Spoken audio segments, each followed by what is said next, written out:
It's not quite noon though, so we can chill out a little bit. Oh, let me put on my headphones here. Oh, very good.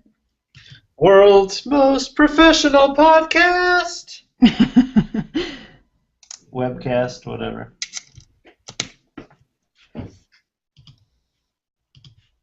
All right, can you hear me okay, Patty? I can. All right.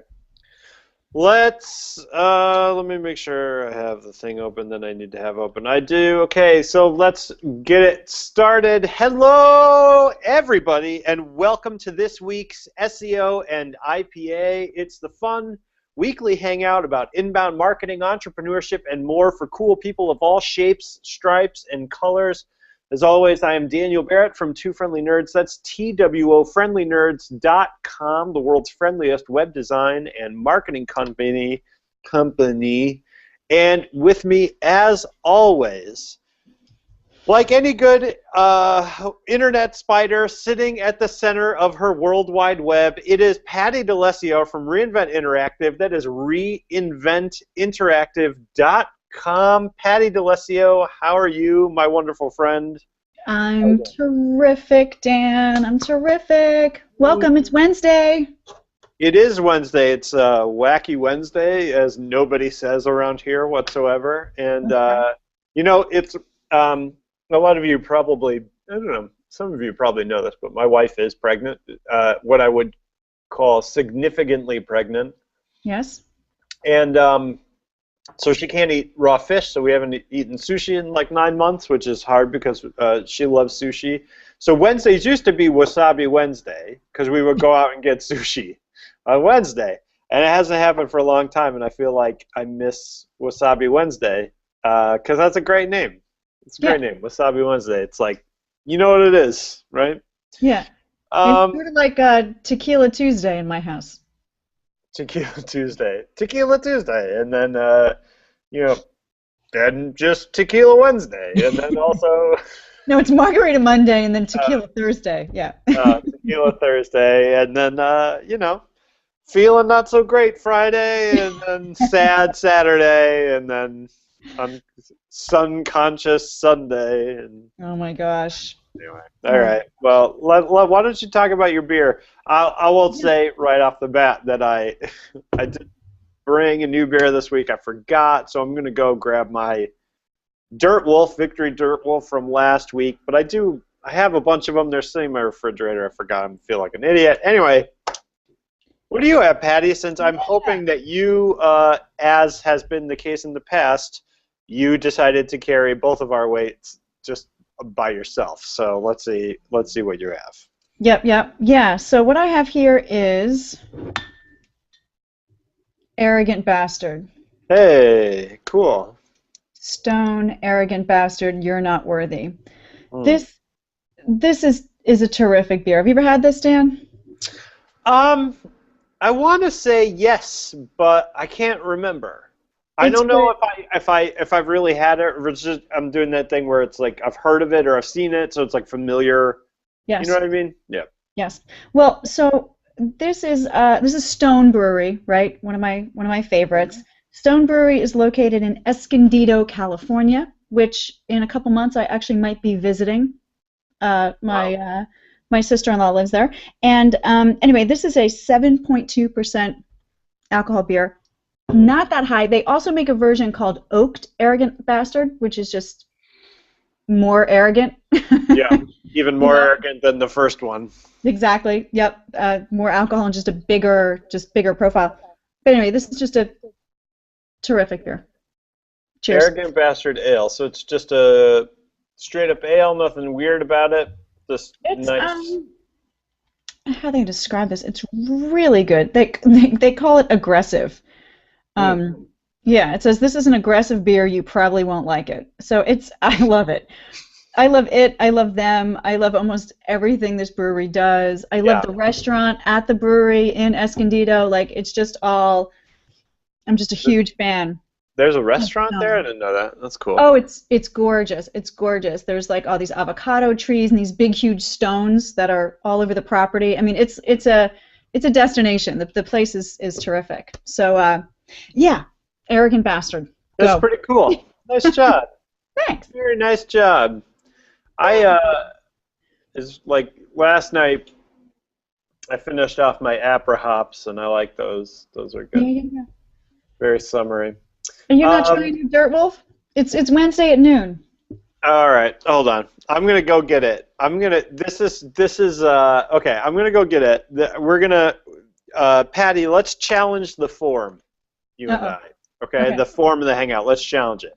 Okay. I'm gonna lock the screen on me while I go to get my beer, leaving the Hangout with just a blank space of nothingness. Okay. Where do you have to go? Isn't it just in the room? It's over in the refrigerator. Okay. I'm going down the street. I'm going to the local liquor store. I won't really keep the screen on me. Hold on. I'll be back. I'll tell you what, Patty. Why don't you start introducing this week's topic, since you were the one that brought it up, and I'll go grab my beer and I'll be right back. I did bring this up. Okay. So we have this article. Actually, Dan will have to post up the article, but the article is about browsers. So it's sort of rating your browsers, and it's what does it include? It includes the 4 main big ones, right? So it's IE, Firefox, Safari. I guess there's 5 now. Chrome and Opera. They have in there too. So they're rating the browsers, and I shot the question out to Dan a couple days ago. Okay, is this totally boring? Like, is this like the worst topic ever to talk about browsers? I mean, we all use them. Here's the article.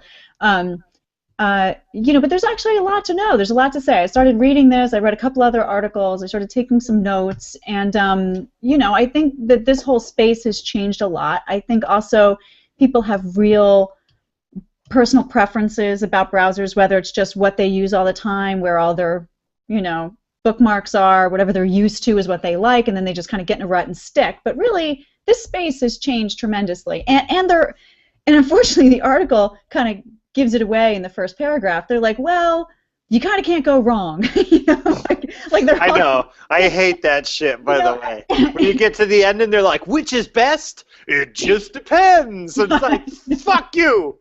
Fuck you, article. Not safe for work, not safe for work. Oh, sorry. Not safe for work. Yeah, somebody is watching this in the office, and some guy is just screaming the F-bomb. Yeah. Knock that off. Knock that off. So, I don't know, Dan. The more I dug into this, the much less boring I found this, and I think everyone's positional. So I think we haven't talked about this previously. So, be interesting to hear kind of how you use browsers generally. We can also talk a little bit about mobile, maybe what browsers we're using on our kind of devices. But if I can just lead a little bit here, just full disclosure, I'm a Mac gal. So I'm the iPhone, iPad, Mac desktop, so I don't know anything about IE. I haven't really used it or looked at it in a long time. I used to really hate it the last time I had to go between the two. So just to kind of put it out there, I've also never used Opera either. I don't know if you have, or what you think. Yeah, I've used Opera. I used Opera a bit back in the day when there was a little less choice in the browser marketplace, and it's good. It's minimal. Mm-hmm. It runs very light in terms of sort of required resources and stuff. So it's up there for nerd browsers, primarily just because it's got a lot of stuff going on under the hood, but it doesn't have a whole lot of the more kind of consumer-facing features that Google Chrome has or Safari has or whatever. So it's good. I mean, it's out there. It's independent. It's open source. I want to say it's open source. Yeah. So if you're into those things, Opera is. I feel like if you're into those things, you already know about Opera and you're using it already anyway. Right. Opera is like one of those things where it's like, if you've never heard about it, it's probably not for you. That's exactly right. So, I mean, the stuff that I care about priority-wise is stability. It's to have a browser that kind of sucks and hangs and doesn't work with all the sites and applications that I care about. One of the more recent issues being Infusionsoft, right? Infusionsoft was just a Firefox thing. Now, it works with Chrome. Thank you, Infusionsoft. Works with Chrome. Yeah. But then I care about like security and speed. So, something came out a few months ago with Safari, where Apple announced that Safari is the fastest browser. I can't find any other independent testing. Independent, objective, third-party Yes, Apple exactly. computers announced that their own browser was the best. Right. Okay.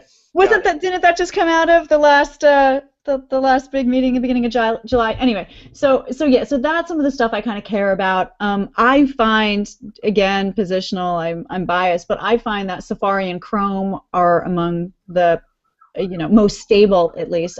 They don't crash on me and stuff. Firefox still gives me a lot of issues, to be honest. But I use my browsers differently, and here's kind of an example. And as an SEO, it kind of works for me. So I use, Firefox has my LastPass connection to it. So for those applications that I can never remember logins for, that I use LastPass to remember my logins for, I use kind of Firefox for that. I use Google Chrome for all my Google stuff. So I have, what do they call it? Not passwords. I have profiles. I have profiles for all of my clients that I have their Google access to. I have all of their profiles within my Google Chrome. Do you use that, Dan? Do you know what I mean?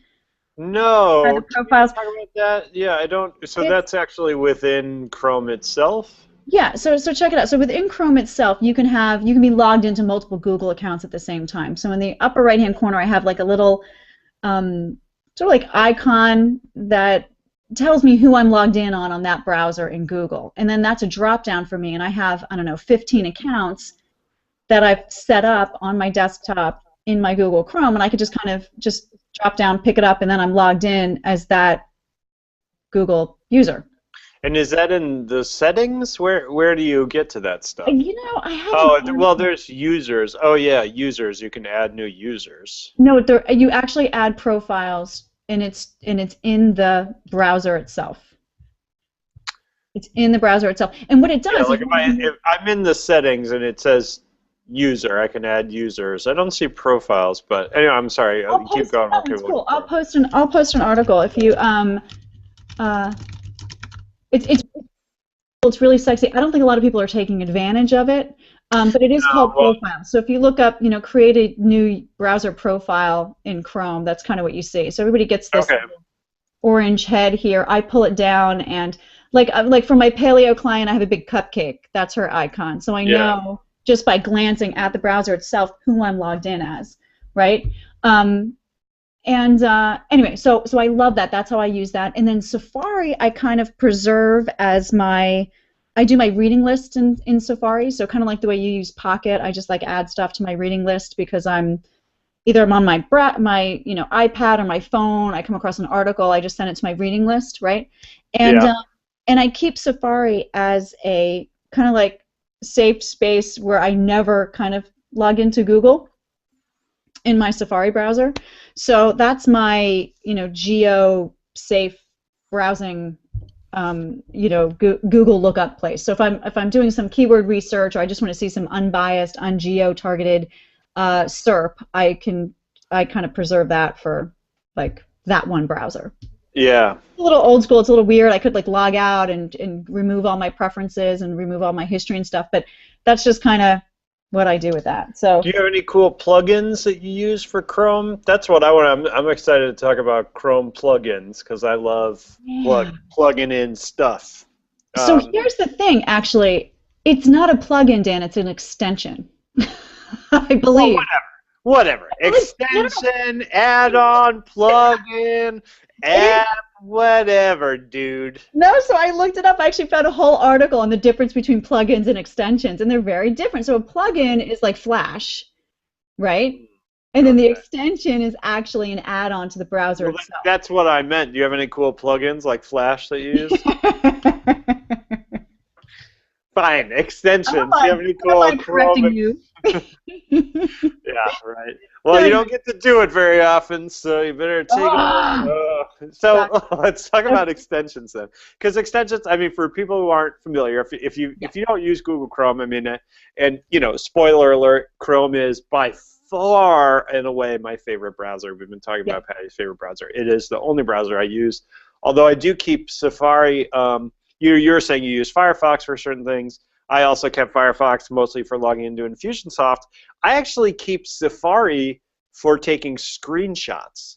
Yes. And you'll notice, like usually when I show my screen on here, I show it in Safari. When I Mhm. take screenshots of websites, I do it in Safari because I don't have any bookmarks or I don't have anything in Safari. So it's a very clean. Yeah. They're not going to see some sort of embarrassing, I don't know, whatever plugin or whatever I've got in my toolbar. So Yeah. I use it for that. But I love Chrome. I Mhm. love Chrome, and I have a couple reasons specifically why that is. But so extensions are kind of like plugins or add-ons or little apps that you can get from the Google Chrome store that extend the functionality of the browser. So what about you, Pat? Do you have any cool extensions that you love? Extension. I have, that's also why I use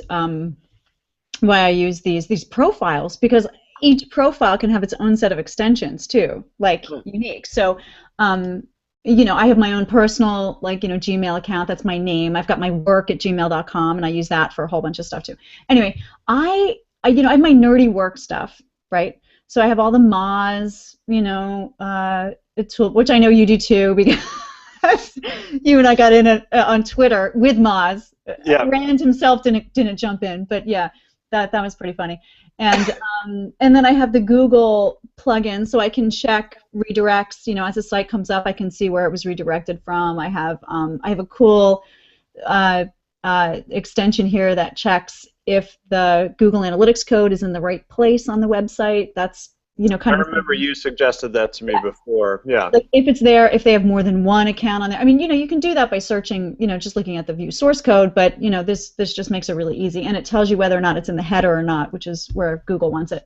Let's see, what else do I have? I just installed the Instagram extension, which is actually pretty cool, and if it does what it promises, I should be able to have multiple logins and manage it just like the mobile app. So I don't have to sit there with my phone and log out and log back in. I can do all that from my browser, so that makes it really helpful. I have Pocket. I'm looking at it live here. I have like the Hootsuite stuff. What are you?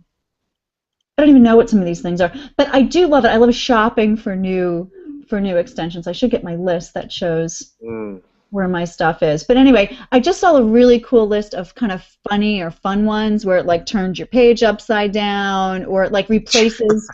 Seriously, there was an app that changed the tense of the sex in the language, so it was like if it was he, it changed it all to she, like just like. All right. Like there's a lot of. Yeah, why not? Yeah. You could do anything, so it's like, yeah, it's pretty fun. What do you got? Those are cool. I love Chrome extensions. I really do, and I have a whole bunch that I use. So I'm going to show. I'm actually going to show mine. I'll show you one of the coolest ones. So this one is called Currently, and basically whenever you make a new tab, it makes this just the default screen. It gives you a clock, and it gives you the weather where you live, and I always thought that was pretty cool. So that's Currently for Chrome, which is pretty rad. But yeah, like I'll show you. These are my extensions. I've got some that I absolutely couldn't live without. 1Password is, it's like you where you were talking about LastPass, when 1Password allows you to kind of make a bunch of different passwords, allows you to kind of remember passwords.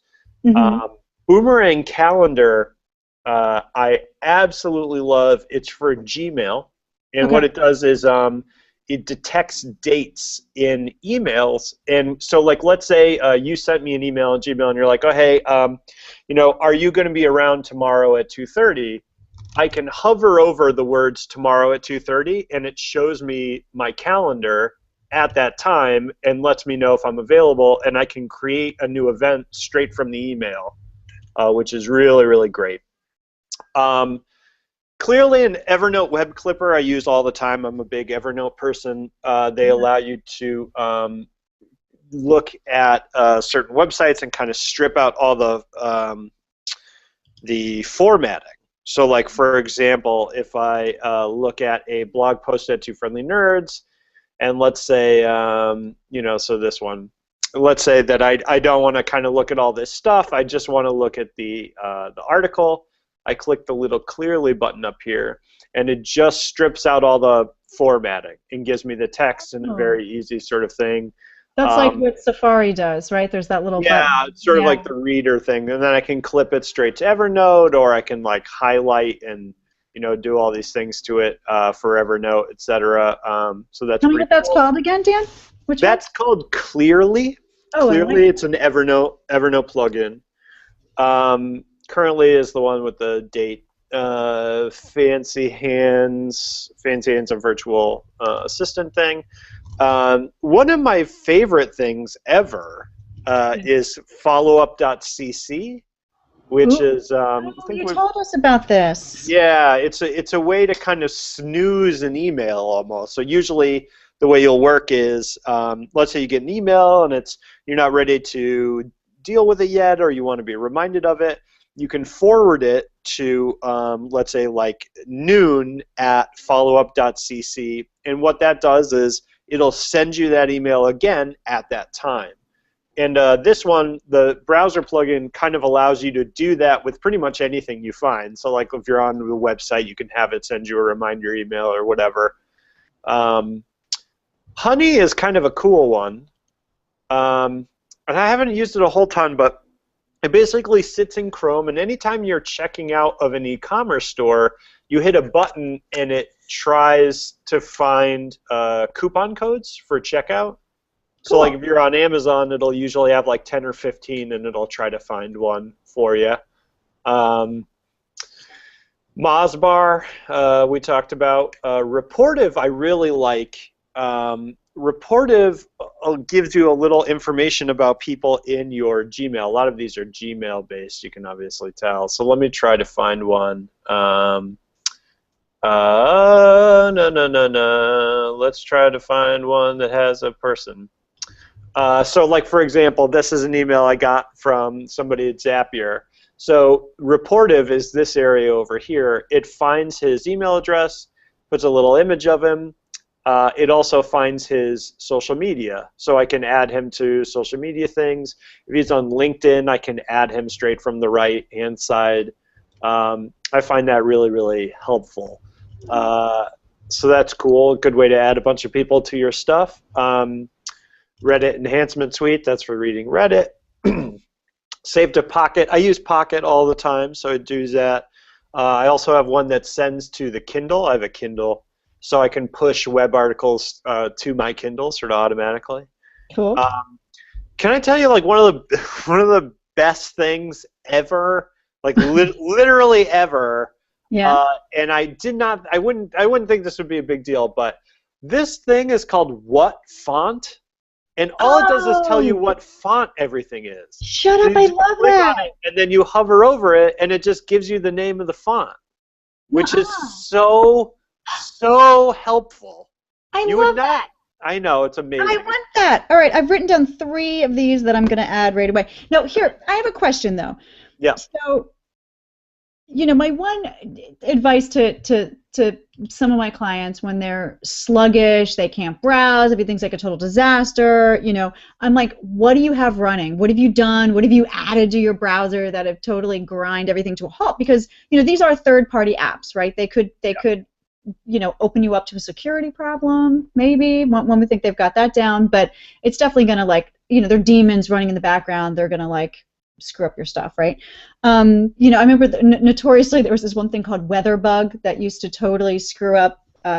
One of our parents used to always call with, "What's wrong with my computer?" We're like, "Get rid of the WeatherBug! It's screwing everything up." Yeah, The WeatherBug has turned into, like a verb around here. Like, did you WeatherBug it, or But do you find loading all this stuff onto your Chrome has caused any issues, or have you added extensions and then had them screw everything up and then you have to remove them? I have removed extensions for sure in the past, but I haven't had any problems recently, really, at least with these guys. Yeah. Yeah, so I think that's just something you don't know if it's going to happen. Obviously, you don't want a million. You don't want a million and one things. I've really my extensions are things I use almost all of them all the time, right? Mm-hmm. So a lot of it's for me is about, increasing my Gmail efficiency or whatever.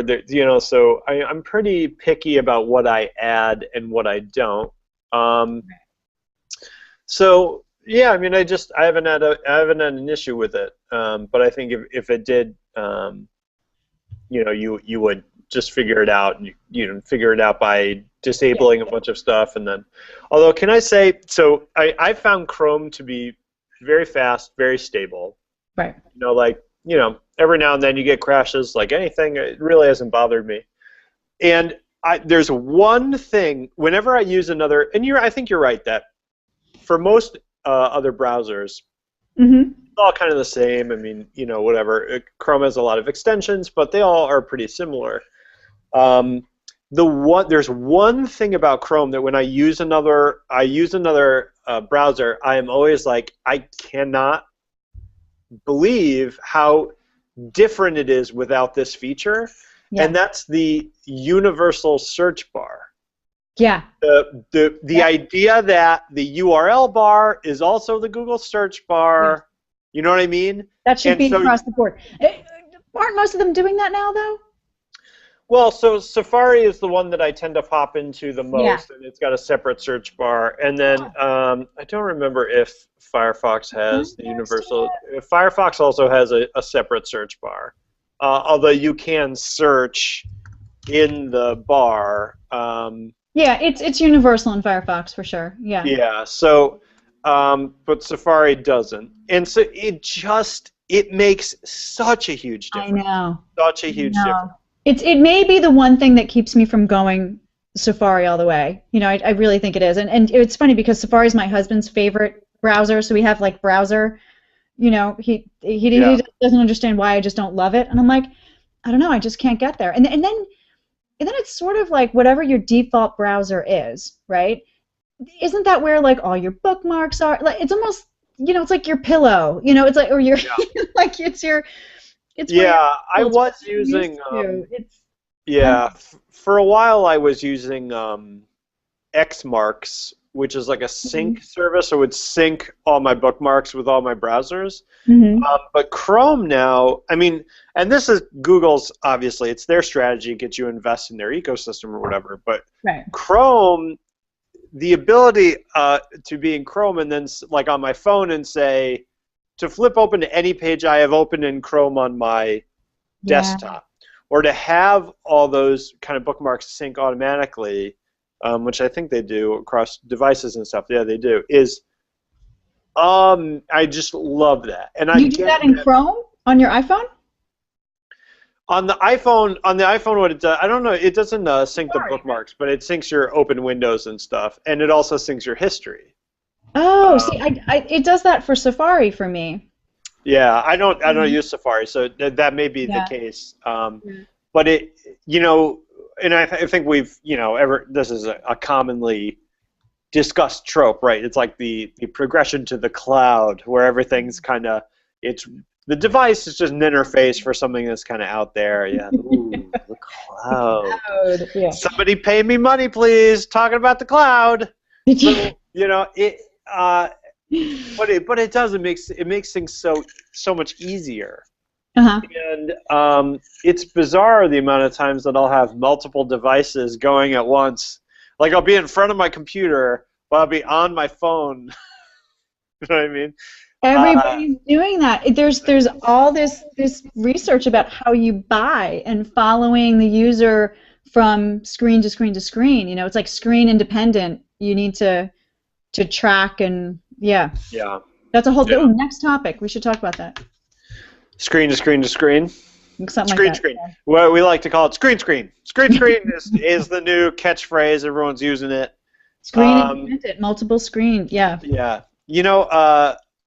Let me throw this out there as well because we're going to finish this up. You know what I'm getting way into all of a sudden? Tell me. Collecting comic books. I saw that. You saw that. I saw your Pinterest board about that. It's become a real addiction problem. Yeah. Like I keep all the money on it? I have no money left. I keep opening eBay and just trolling through eBay. So what I was going to say is if anyone out there wants to make suggestions, if you like comics, some cool comics to read, I'm like bouncing around, man. I can't make up my mind. I'm like buying all this crap. I'm like, there's no reason for it. I think this is the nerd version of nesting. My wife is like putting together the baby stuff, and I'm like, I'm gonna buy all the Todd McFarlane Spider-Man series for no reason. You know what I mean? Because so the baby can have it. Is this because you're having a, well, wait, I don't know if you've announced the flavor of child you're penis. gestating. Penis is the flavor. Penis. Okay, okay, so blue. So if you were having a pink, would you be this into this? I think so. I'm pretty even. Okay. I don't think it would matter. No, all right. I don't see gender. Okay, good, yeah. I'm post-gender. Like, I assume you're female. Someone told me that, but I don't see it. You know what I mean? You're like Morrissey that way? Yeah. I am like Morrissey in so many ways. You have no idea. Poor Morrissey. He's rolling over in his, I was going to say grave, but he's not dead. I don't think he's dead. No, I don't think he is. No, he's not dead. He's got a new album coming out, which you should check out. It's called World Peace is None of Your Concern, I think. Yeah, World Peace is None of Your Business, which is a great album title. He is like he's one of my all-time favorites. Oh, I didn't know that. Huge Smith, okay. Morrissey, whatever. So some of the best album and song titles of all time, and I think it was Elvis Costello. I think is the one who said, Morrissey's written some of the best all-time song titles. Morrissey wrote some of the best song titles of all time. It's too bad that so often he forgets to write the song. Boom! And I love Morrissey. And I love Elvis Costello. That's a headshot. Yeah. I love I think it's Elvis Costello. You have to look that up. Anyway, thank you guys so much for watching. If you just tuned in, you're probably like, what is this all about? Well, you can check out the recording of this week's episode as well as all of our past episodes at twofriendlynerds.com. That's twofriendlynerds.com/hangout, or just go to twofriendlynerds.com, click on blog. You can also find all our past episodes on YouTube by going on the YouTube and typing in SEO and IPA. Thank you again. We really appreciate it. I've been Dan Barrett from Two Friendly Nerds. That's twofriendlynerds.com. And with me, as always, was Patty D'Alessio from Reinvent Interactive. Patty, have a wonderful rest of your week. Enjoy yourself. Appreciate it. I don't believe that you ever opened that beer. I did. Where is it? It's over here. I've been drinking it. Okay. Well, cheers. Optimize responsibly. Optimize responsibly, everyone. Have fun. And it's really foamy. I don't know why that is. Maybe because I just popped the thing up. And we will see you guys next week, Wednesday, noon Eastern Standard Time. Have an awesome time, everybody. We'll talk to you soon.